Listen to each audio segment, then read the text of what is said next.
Hey folks, Andy Patton here, back with a new laptop and ready to continue Mailbag Monday with a ton of excellent questions about the transfer portal candidates, about Zags in the NBA, coaching staff changes, much, much more, all right here on the Locked On Zags podcast. Don't go away. You are Locked On Zags, your daily podcast on the Gonzaga Bulldogs. Part of the Locked On Podcast Network. Your team every day.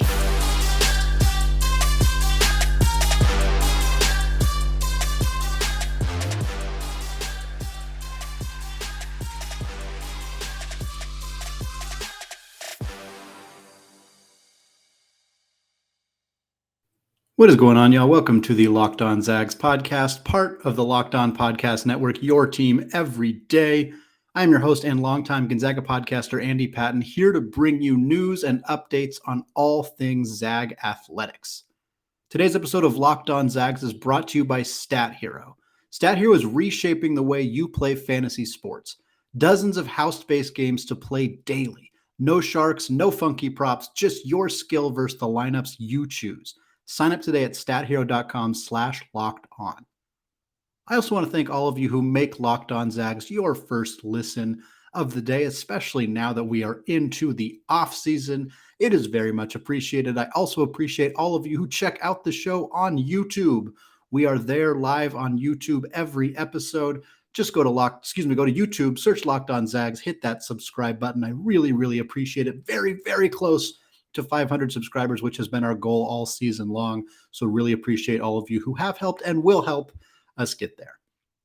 Today is Mailbag Monday. Just a reminder for those of you who are newer listeners who have yet to participate in Mailbag Monday, if you're interested in doing so, super simple. Just reach out to me on Twitter at ScoreZagsScore or at LockedOnZags. Whenever you are thinking of a question, helps if you tag it Mailbag Monday. But as it is the off season, it is likely I will push it towards Mailbag Monday going forward. You can also email me at andypatton013@gmail.com. That's a great way to ask multiple questions or ask longer style questions if you're interested in doing so. All right, we are going to get right into it. This first question of the episode comes from Jacob Corder 2 on Twitter. He says, what transfers that the Zags are looking at as of now would you say have the best chance to be the next star transfer similar to Clark, Goss, or Bolton for the Zags? Well, I'd push back a little bit, and this is perhaps just semantics. There's a pretty big difference between the roles that Brandon Clark and Nigel Williams-Goss played at Gonzaga versus the role that Rasir Bolton played at Gonzaga. The Zags are not looking via the transfer portal right now for a player to come in and take over the way Nigel Williams-Goss did. They knew when they brought him in that he was going to sit out a year and he was going to be the star of the team. Somewhat similar with Brandon Clark. I don't know that they expected him to glow up quite as much as he did, but both those players stepped in and were immediate contributors, starters, superstars once they stepped onto a court in a Gonzaga uniform. Bolton, obviously a fantastic player. He fits more into the mold of the Byron Wesley, Jordan Matthews, those types of Admon Gilder, Ryan Woolridge. And that's not to say that he's not a star. He's an extraordinarily talented basketball player. Just that the Zags were looking for a player to fill more of a role rather than a player to step in and be a star. And that's what they're looking for this year on the transfer portal. I don't think the Zags are out there aggressively they're trying to get the best players they can. Don't get me wrong. I'm not saying they're not, but they're looking for players who are willing to come in and fill a role. And I think that that's more what we're going to see the Zags look for. In terms of which players out there that we know Gonzaga are interested in that we think could really step in and be superstars or super successful in the role that they cultivate at Gonzaga, the number one option for me, Tristan Newton from East Carolina. This dude is really, really good. He's a good scorer. He's a lot like Ryan Woolridge. He wasn't a great three-point shooter, but he was the man at his school. He was the facilitator, the point guard, the leader at East Carolina. If he came to Gonzaga, I think he could step in. He could start right away should the Zags want him to start right away. He could also come off the bench if Nolan Hickman were to step into a starting role, but I think he could play a really significant role for this team right away. Next question comes from Matt Fay at MFay5 on Twitter. He says, I apologize if you addressed this transfer and I missed it, but the Zags are interested in Nigel Pack from Kansas State. Thoughts on a potential fit? Yeah, Fay, that's the person who asked the question. Pack is a phenomenal outside shooter. That is one of the biggest needs for this Gonzaga team. He shot just about 44% at Kansas State last year. The dude can light it up. However, he's not really a facilitator. He's not a great playmaker, passer. He's an undersized combo guard who's a great outside shooter. He's only 6 foot, 180 pounds. If you're not going to play him at the point guard, he's just a small 2. I think he's a lot like Dominic Harris, not in terms of size. Dom's a bigger guy, more physical guy, better defensive player. But I don't think the Zags would add a guy like Pack if they don't feel he can capably run the offense as a legit point guard, because right now they only really have one point guard on the roster. This is, of course, assuming that Andrew Nembhard is leaving, which is the assumption that I think the majority of us are making at this point, considering Gonzaga is looking pretty heavily at the guard transfer market. They're looking at adding a fourth guard alongside Hickman, Salas, and Dominic Harris. I think there's certainly worse fits out there. Pack's a very talented player. He's a great outside shooter. I just think they're more likely to look for somebody who could be more of a facilitator, more of an Aaron Cook, Geno Crandall type guard, rather than a guy like Pack. But again, if you can find a guy who shoots 45% from 3 and plug him into your lineup, you got to at least consider it. It's certainly a solid option for the Zags. Next up, this question comes from Stephen DeWitt at S_DeWitt11 on Twitter, who says, do you foresee any coaching changes this year? At this point, no, but it's very hard to say. I don't know, obviously, all of the ins and outs of how coaches are recruited and scouted and kind of like brought in for potential interviews. I don't know how much the Gonzaga staff, namely Mark Few and the athletic director, how much pull they have on trying to keep these guys here. I'll tell you what, I'd be surprised if Brian Michelson left. He is now in line to be in line as the number 2 behind Mark Few. I think, as Tommy Lloyd proved, it's really difficult to be pulled out of that role. You have to get a really, really tremendous opportunity like the head coaching job at Arizona. And I don't think those opportunities are coming for Michelson until he has proven his worth much more than he already has. I think he's a phenomenal coach. I think he would be a great head coach, but I don't think that Power 5 programs are going to come calling for him to be a head coach just yet, and I don't see any other reason that he would leave. As for Roger Powell, Stephen Gentry, it's definitely possible. It's really hard for me to make an accurate prediction on that. I would be somewhat surprised if we saw any coaching changes, but I wouldn't be shocked. Next question, this one comes from Pat via Gmail. Pat says, one season in, how concerned should we be about losing the overseas recruiting power of Tommy Lloyd? So this has been a really common topic. I was asked this multiple times during the season. I suspect that I will be asked it at least one, maybe a couple other times during the offseason. And I understand why it's a conversation that people are bringing up. Tommy Lloyd is gone. The Zags have not brought in any international recruits, but I don't see it as being that big of a deal. Gonzaga's recent international recruits haven't been all of that impactful. Martinas Arlauskas, Pavel Zakharov, Umar Balo is kind of the last recent group of international players, and none of them have done all that much. Obviously, Umar Balo is having a lot of success at Arizona. Shout out to him, to Tommy Lloyd, for getting that success out of him. Yes, he probably would have been a nice player to have on this roster this past season were we able to get that level of production out of him. But Arlauskas, Zakharov's not playing college basketball anymore. Arlauskas did not turn into anything more than just a back of the bench guy. Before that, obviously, you have guys like Petrusev, but again, he was playing high school basketball in Florida. So yeah, he's an international player, but he wasn't international when the Zags were recruiting him. So the Zags, the transfer portal has changed college basketball in a significant way. You can add players to your roster without them having to sit out for a year. It makes it much easier to not have to recruit as intensely on the high school market, on the international market. Gonzaga has also improved their domestic recruiting significantly, in large part because of Brian Michelson and what he has done, being able to bring in players, not just your Jalen Suggs and your Chet Holmgrens, which is obviously huge, but guys like Dominic Harris, guys like Julian Strother, guys like Braden Huff, who's coming in next year. I know they've missed out on a couple other targets that they had for this year's class and for next year's class, and that has been hard to swallow. But I guess to answer the question, do I think that Gonzaga's international recruiting is going to drop off now that Tommy Lloyd is gone? Yes. Absolutely. Am I concerned about it? Not really. I don't think that this is a direction Gonzaga was going to continue to go. I think it's kind of an era of the program that is sort of closing, that's kind of ending in a way, in part because of Tommy Lloyd's departure, in part because of just the changing landscape of college basketball in general. Yeah, it means no more guys like Rui, this incredible story. Even Joel and Killian Tilly, who are recent examples of successful international recruits. It's not like Gonzaga has been failing at this for a long time. They've had a few misses recently, but we're very good otherwise. But I think that the program is going to focus on domestic recruiting, hitting the transfer portal really hard, and maybe not doing as much of that overseas recruiting as they've done in the past. Next question, the final one of this segment, comes from Christian via Gmail. Christian says, with the retirement of Coach K, it is a good time to look at who the great future Hall of Fame caliber active coaches are. What would be your top 5 list of active college coaches? Is there a younger coach you believe is on an upward trajectory? Yeah, so I'm going to just drop this list here in no particular order. There's a lot of potential options I could have included here. This is just kind of my gut feeling without doing a whole ton of research on the topic. It's perhaps a topic that I could address in more length in a later episode when we kind of have some more time on our hands. But for me, I put in no particular order, Mark Few, Bill Self, Tom Izzo, Bob Huggins, and Jay Wright.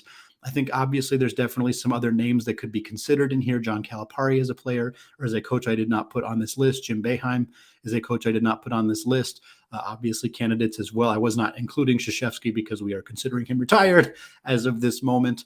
In terms of younger coaches on an upward trajectory, there's quite a few. Certainly we could talk about really young coaches or really inexperienced coaches like Shaheem Holloway or Tommy Lloyd. Of course, he can be a part of that conversation, but they have not been doing this for very long, so I don't know that they quite count. Kelvin Sampson at Houston is a phenomenal coach. He has a very good potential to be an all-timer should he stay at the collegiate level. He is excellent. Eric Musselman, I know he's not Gonzaga's favorite person right now because he's the head coach at Arkansas. They not only beat Gonzaga because he coached a really good game, but they've also taken some of the recruits from him. But he was successful at Nevada. He's having success at Arkansas. He's kind of on that upward trajectory as well. All right, we got more Zag player specific questions to answer in the second segment. But first, I want to tell you all about Stat Hero. Stat Hero's NCAA single game pick'ems pits the star players against each other in an amazing hybrid between fantasy and sports gambling. Take control back from those handicappers that always seem to have the advantage. Start focusing on the players you know best with a gameplay that doesn't rely on big spreads, long odds, or funky props. Stat Hero gives you the advantage, resulting in their gamers winning 4 times more often. Why? Because Stat Hero eliminates the mystery about who or what you are going up against. In addition to their pick'em games, they also have dozens of lineups you can comb through to take on head-to-head. They simply post sets of players for you to take on with a set of players you choose. Stat Hero is the easiest and fastest way to get your sports action fix. The simple, sleek gameplay will have you playing in minutes. This is what daily fantasy was meant to be. Sign up for free right now at stathero.com/lockedon and use promo code LOCKEDON for a 100% deposit match. That's stathero.com/lockedon, promo code LOCKEDON for a 100% match. All right, segment 2, still any patents, still locked on Zags, still answering listener-submitted questions all episode long for Mailbag Monday. This first one of segment 2 comes from Pat via Gmail. Pat says, what halted Anton Watson's development and aggressiveness this year? He had great games before conference play began, but then seemed to lose that initiative. Yeah, this is a really common thought process, was that he had a good non-conference season, a bad conference season. And frankly, that's just not true. Watson was inconsistent this year. I know that a lot of people have pushed back on me for how positive I've been about Anton Watson. So yes, he had some inconsistency issues. I will not debate that for anybody, but he was also really good for most of WCC play. His best games of the season came in conference play. He had 19.6 boards against Pepperdine early in the conference the conference season. He had 16 points in just 21 minutes against Portland in that game against the Pilots.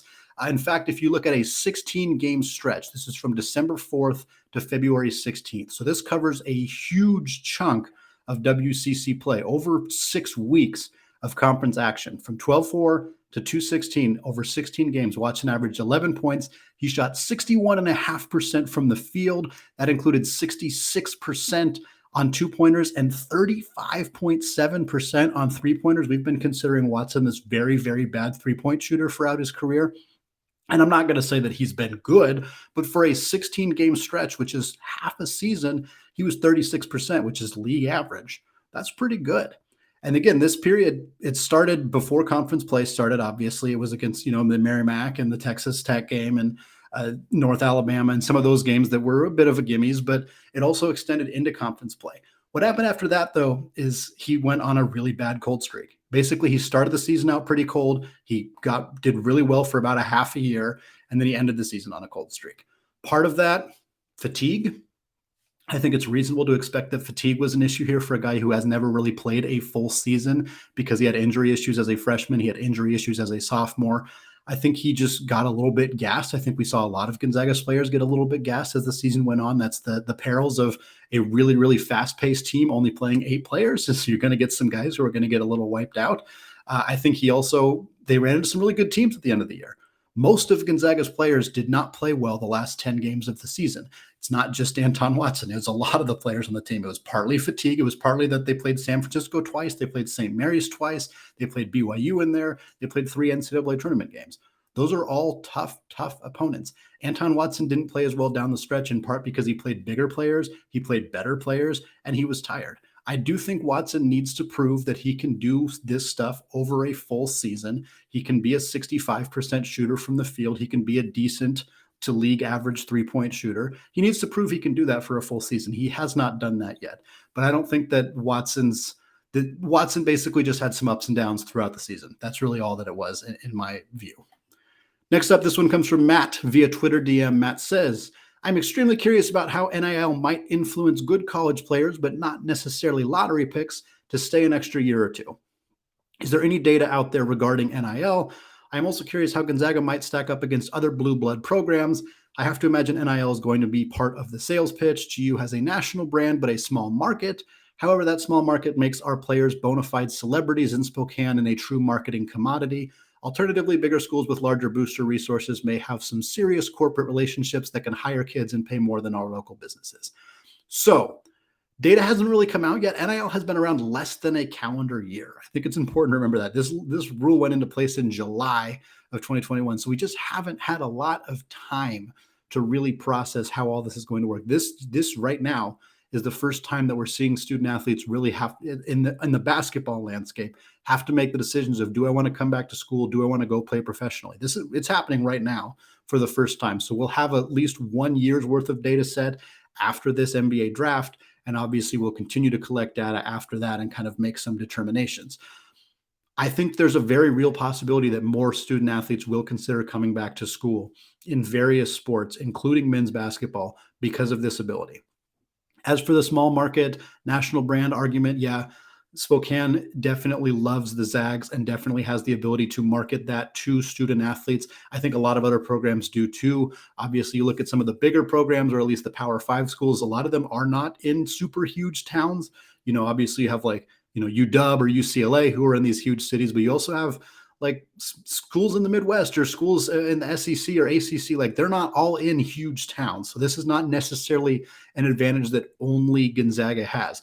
Having said that, it is something that they will utilize. Drew Timme is going to be an interesting case. He's proved he can make it work. He made a lot of money this year. Through NIL. He would, if he comes back, he would make a lot of money through NIL again in 22-23.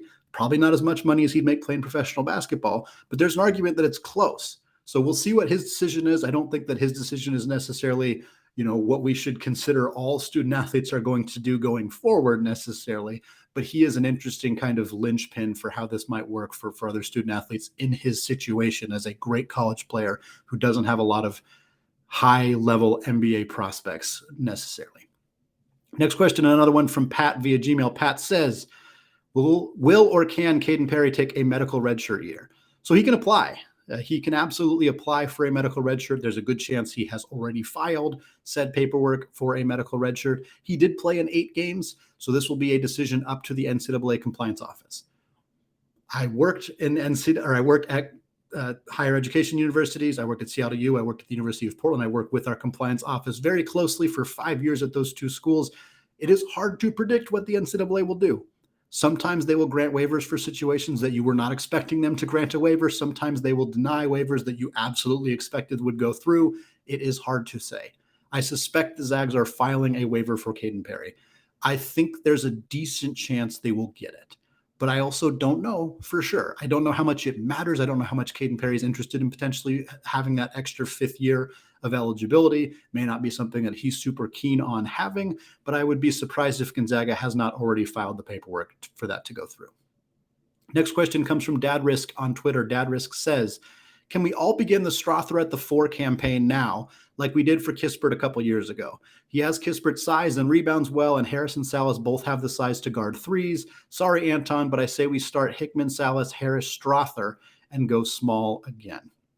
So I'm not sure why we want to do this. I don't think that going smaller and faster is the answer to solve Gonzaga's problems. Gonzaga's problems are they cannot handle big physical teams, or they have struggled to handle big physical teams in the past. I shouldn't say can't. They have done it before and won games against big physical teams, but their season ended in 21 and in 22 because they ran into a team that beat them up.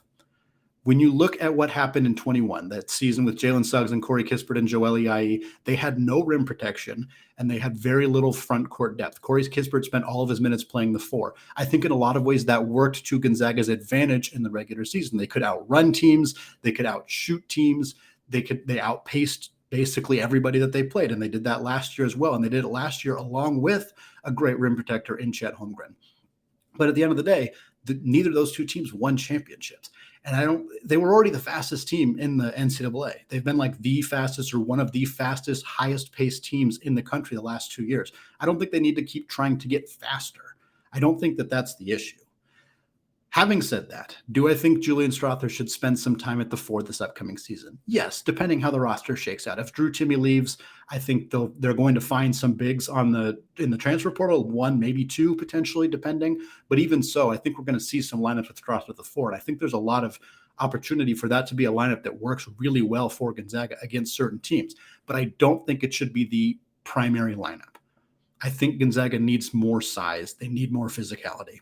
And I worry that running out lineups, even if Drew Timme returns, where Julian Strother's at the 4, you're basically replicating the 2020-21 team, which was very, very good. But this next year's team, I just think teams have the recipe for how to defeat that. And they know that the physicality, they know that going at the rim and forcing Gonzaga to defend the rim and do all that is something that they have struggled with in the past. And having a lineup where Julian Strother, who's a good defensive player, playing the 4 against some of those bigger, stronger teams, I'm just not sure that it's going to work.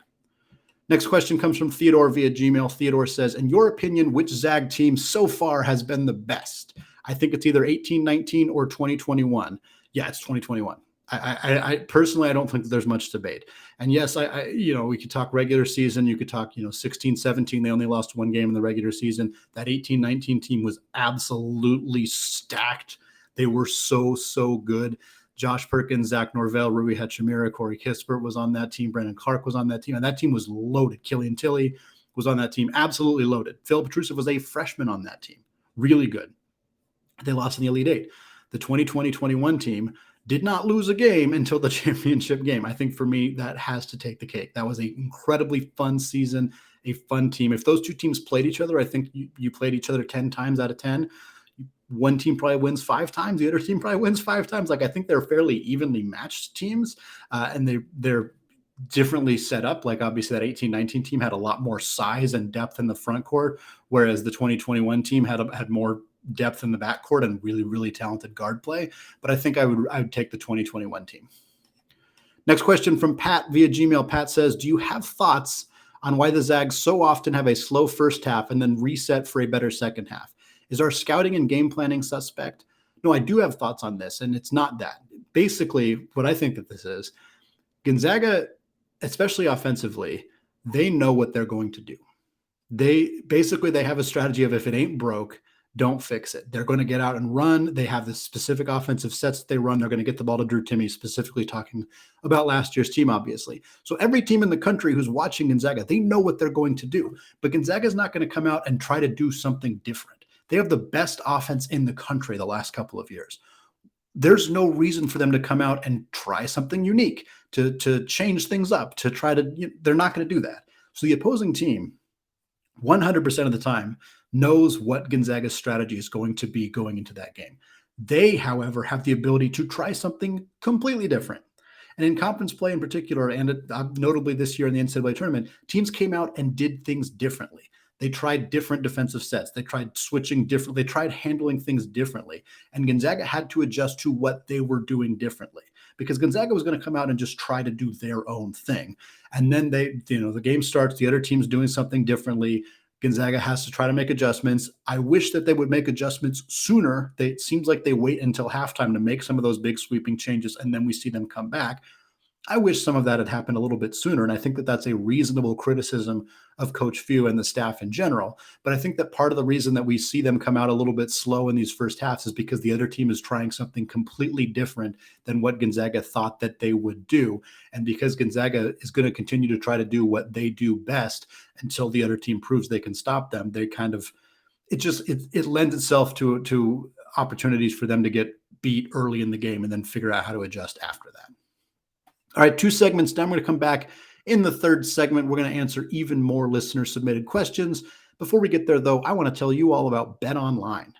After months of playing, college basketball has determined the top 2 teams, North Carolina and Kansas, and will determine this year's national champion this coming week. While the Zags unfortunately fell short of the game's pinnacle week, that does not mean fans cannot remain in on the action.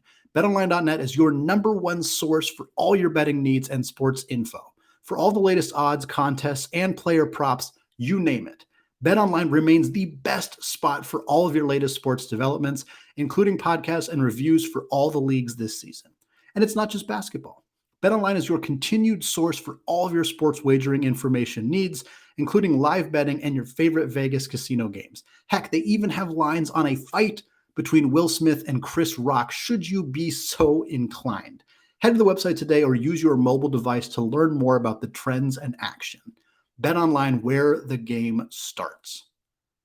All right, segment 3, still Andy Patton, still Locked On Zags, still going through listener-submitted questions for Mailbag Monday. This first one for the final segment comes from Theodore via Gmail. Theodore says, how would you rank the Zags currently in the NBA? Who is the best? Who has the most future potential? Well, the best right now is Domantas Sabonis. There is zero debate whatsoever. He is a 2-time All-Star. He was a borderline 3-time All-Star, very close to making the team this year. He is playing the best basketball of anybody who wore a Gonzaga uniform currently in the NBA. Future potential of guys currently in the NBA is definitely Jalen Suggs. I think there are some other candidates there. I think you could argue Rui has great future potential, even though he's been in the league for a couple of years. Brandon Clark as well. Of course, Corey Kispert, I don't think his potential is as high as Jalen Suggs is, but I think there's some conversation there. But for me, best currently Sabonis, best future potential Suggs. I will rank the whole list, though, in terms of who I think is best right now. This is purely right now. Domantas Sabonis, Brandon Clark, Rui Hachimura, Kelly Olynyk, Jalen Suggs, Corey Kispert, Zach Collins, Killian Tilly, and Joel Ayayi. Next question comes from Derek via Twitter. GM Derek says, I recently fired up NBA 2K20 and traded for all the Zags in GM mode. Team is pretty competitive and fun to play with, no surprise. But it begs the question, in real life, how would a team full of Zags do in the NBA, especially if they automatically get to add Chet? Yeah, so I've been asked this question before, and I'm going to give an answer here, but I'm planning to deep dive into this for an off-season episode. I think NBA draft happens late June. I got all July, all August, all September, most of October until the actual college basketball season starts. That's a whole heck of a lot of podcasts that are going to happen between July and the start of the basketball season. Plenty of time to dive deeper into a topic like this. However, I'll give a quick answer. Even if this NBA Zag team gets to add Chet Holmgren, guard play is a massive issue. Massive issue. I'm still struggling to figure out how I would construct a starting lineup. I think the best option in my mind is Chet Holmgren at the 5, Domantas Sabonis at the 4, Corey Kispert at the 3, Joel Ayayi at the 2, and Jalen Suggs at the 1. And Joel is a borderline NBA player, and Suggs has not played particularly well. That's just not a good backcourt. It's not a good NBA caliber backcourt right now. You could start Kispert at the 2. You could play Rui at the 3. That way your starting lineup is Chet, Sabonis, Rui, Kispert, Suggs, but that's just a bad defensive team. Chet and Suggs are great defensive players, but Sabonis at the 4, Kispert at the 2, Rui at the 3, horrible defensively. I think that team would get eaten alive if they tried to play defense. Again, I plan to break this down a lot more at a later time, especially, there's a chance Andrew Nembhard ends up in the NBA over the offseason. There's a chance that, Julian Strawther bounces to the NBA. We don't know exactly how it's going to shake at this point. But once we know who's going to be in the NBA next season, I plan to look at this a little bit more in depth. But right now, there's not enough guards from Gonzaga in the NBA for it to be a viable roster at that level just yet. Next question comes from Christian via Gmail. Christian says, there was a good deal of conversation in men's college basketball during the regular season about conferences that were stronger compared to those that were having off years. Just looking at the ACC and SEC tells two very different stories in the regular season versus the tournament. Is this just part of the charm and unpredictable nature of the tournament? Is it a sample size thing, or does it speak more to peaking at the right time? Yeah, it's a little bit of all three. I think it's mostly just peaking at the right time.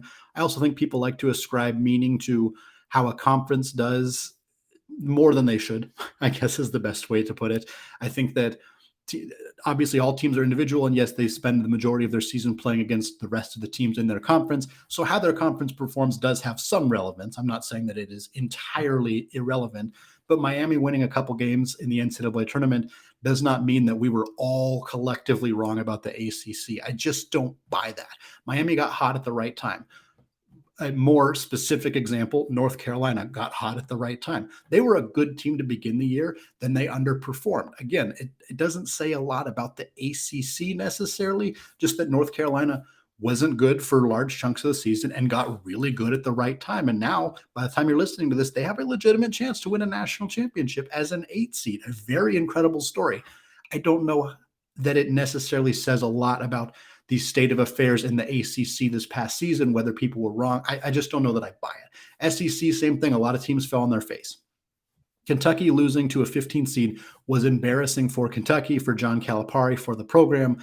Does it mean that the whole SEC was not as good?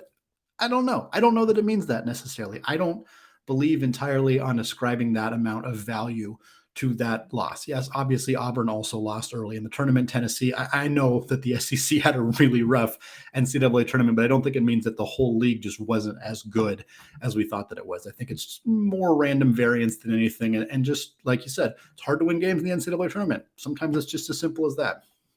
Next question comes from Jacob Quarter 2 on Twitter. He says, you are a coach of both a men's and women's 3v3 team with players from Gonzaga's history. You will be facing off against other colleges in the tournament. Which 4 players are you taking? 3 starters and 1 bench for both teams. Okay, so I've definitely had this question on the men's side before. I think there's a lot of debate about this. I probably will change my mind. If I ever get this question again, it's probably a different answer. But for right now, if I'm taking 4 players, 3 starters and 1 bench for a 3-on-3 basketball tournament, my starters, Brandon Clark at the 5, Adam Morrison on the wing, Jalen Suggs at the point guard, Rui coming off the bench. You have size, you have shooting with Morrison, you have playmaking from Suggs, you have a little bit of everything from Rui, you have really good rim protection and defense from Brandon Clark. The only weakness on this team is their perimeter defense between Rui and Morrison is pretty bad. Suggs is a very good defensive player, so he helps mitigate that a little bit. But the team's not perfect, but I think that's the 4 that I would take right there. On the women's side, your starters, Kayla Standish, Heather Bowman, and Courtney Vandersloot. I'm bringing Kiani Albanez off the bench because the only real weakness in that starting lineup is outside shooting, and having Albanez, who's one of the 3 or 4 best three-point shooters in Gonzaga's women's history, coming off the bench is going to help a lot. Standish, incredible low post scorer. Heather Bowman is the most successful scorer in Gonzaga history, and Courtney Vandersloot is quite simply the GOAT. So that's going to be my lineup there. Final question of the show comes from Christian via Gmail. Christian says, Zag baseball, as you pointed out, this team is good, really good. How does a loyal Zagist follow this team? Television, radio, what are a few fun facts that might get us invested in this great team and story? Well, to follow the team, I'd start with the Twitter account. Zag Baseball is the Twitter account there. They post updates on the games. They post links to where the game's going to be viewable, streamable, if it's on the radio, what time it starts, all of that. So just in terms of your baseline information you want to get about the team, just follow the Twitter account. That's going to be the easiest way to do it. The radio is a good option. They usually have radio streams. The WCC has streams of a lot of the games, so you can go to the WCC website. You can stream the baseball games from there. College baseball is not the easiest sport to consume. This is a beef that I have. I think college football is so popular. College basketball is obviously so popular. I understand why college baseball is not as popular. I do get it, but it is so much lower on the totem pole in terms of how major media outlets, interact with it, how often they share it, how often they have the games. It's just not nearly as popular. And I wish that it was more readily accessible, because I think there is a audience that would like to consume college baseball product, and it just doesn't really exist right now. I will continue to share as much as I possibly can. In terms of a fun fact about this team, they're top 10 in the country in RPI. They're one of the 10 best teams by that measurement. They're a phenomenal program. I'm going to have a lot more college baseball and Gonzaga baseball content coming your way every Thursday while their season is still going on. I'm going to preview their upcoming weekend series.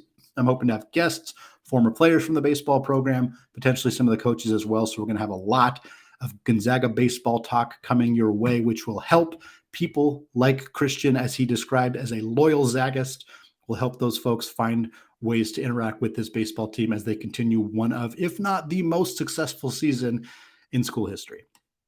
All right, that is going to do it for me today. A couple more season in review episodes coming out later this week, more transfer discussions, potentially a guest or two, all right here on the Locked On Zags podcast, available wherever you get your podcasts, and soon to be available on YouTube.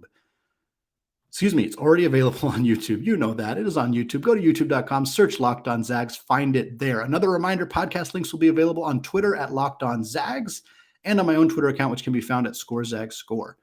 Finally, thank you again for making Locked On Zags your first listen of the day. Now is a great time to make your second listen on the Locked On NBA Draft podcast. With the college basketball season wrapping up, give Rafael Barlow and a flurry of guests a listen as they prepare for the NBA draft. Hear thoughts on Chet Holmgren, Paolo Banchero, and the rest of the NBA's future stars on Locked On NBA Draft, part of the Locked On Podcast Network. All right, thank you all for listening, and go Zags.